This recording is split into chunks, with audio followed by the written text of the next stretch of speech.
Bonjour à tous et bienvenue sur videobourse.fr pour l'analyse moyen terme de la paire franc-suisse face au yen japonais. Alors lors de notre dernière analyse de cette paire, on était dans un canal haussier court terme alors qu'on avait une dynamique de fond baissière. Désormais, on est sorti à la baisse de notre canal haussier court terme. On est donc sorti à la baisse de ce drapeau de consolidation contre tendance, ce qui indique donc un signal de vente assez intéressant.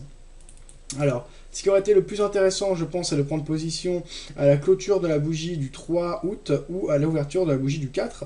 Désormais, il faut attendre pour rentrer de manière optimale, je pense, un pullback, pourquoi pas un retour vers la trendline baissière tracée en rouge foncé sur mon graphe. Donc cette trendline est tout à fait crédible. On l'a tracée à partir du 9 juillet dernier. Et depuis, on voit qu'aucune clôture ne s'est faite au-dessus. À chaque fois, c'est simplement les ombres, mais à la fin de la journée, ici en journalier, on clôture toujours en dessous de cette dernière. On a franchi à la baisse la zone des 23,6% qu'on a franchi initialement à la hausse. On a pris appui sur la moyenne mobile exponentielle 100 et sur la trendline pour accélérer à la baisse. Je pense donc qu'on a tous les arguments qui vont dans le sens de la vente, que ce soit à moyen, comme ici, long, voilà, ou court terme désormais. Alors, si je prends les plus bas et plus hauts de notre dynamique haussière court terme, je vais essayer de cerner des zones de rebond potentielles et des objectifs. On remarque, alors on va la tracer dans une autre couleur pour bien se repérer. On va mettre ça par exemple en orange. Voilà. Donc on voit qu'on a retracé actuellement quasiment 38,2% de cette dynamique haussière. Il reste encore du potentiel jusqu'au 50%. La pression de fond est clairement vendeuse. D'ailleurs, si je regarde un indicateur comme le RSI par exemple, eh bien ça devrait confirmer cela. On va en tout cas l'observer. En effet, sur le RSI, on voit qu'on est sous la zone des 50%, ce qui indique une reprise en main du marché par les baissiers, et la sortie de tendance haussière, donc de correction que l'on observait depuis le moment où on a franchi à la hausse le seuil des 50%, donc le 17 juin dernier. Donc on repasse bien en tendance baissière, et ce franchissement et cette cassure de la zone des 50% confirment notre signal.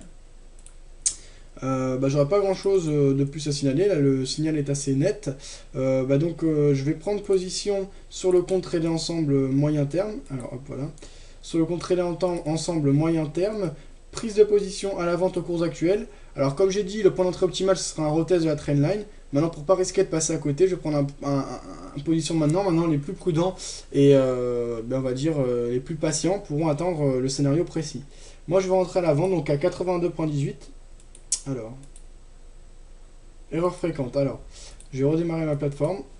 Donc, ce que je conseille, c'est une prise de position à la vente au cours actuel pour les plus audacieux et attendre un rebond précis vers la trendline baissière pour les moyens termes, trace en rouge sur mon graphe pour les plus prudents, et de parier sur une accélération baissière pour qu'on va parier sur un ralliement de cette trendline haussière long terme, soit un retour aux alentours des 76,90 en gros, donc 77 on va dire, pour pas être trop gourmand.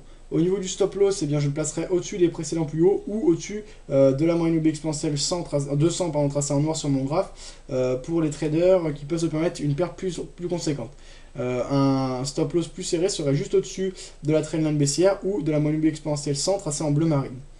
Voilà, c'est à peu près tout ce que j'ai à dire. Donc, bon trade, un avis clairement baissier sur le franc suisse face au yen japonais, avec des objectifs et stop loss clairement définis. Un ratio gain-perte supérieur à 1, environ de 3 pour 1, je dirais, donc avec le stop loss le plus serré. Donc, un objectif 3 fois plus grand au moins que mon stop loss. Donc, un trade tout à fait intéressant pour une approche classique et un suivi de tendance, donc sur prise de position, sur zone de rebond pour entrer à bon compte. Bonne journée à tous, bon trade et à bientôt sur videobourse.fr.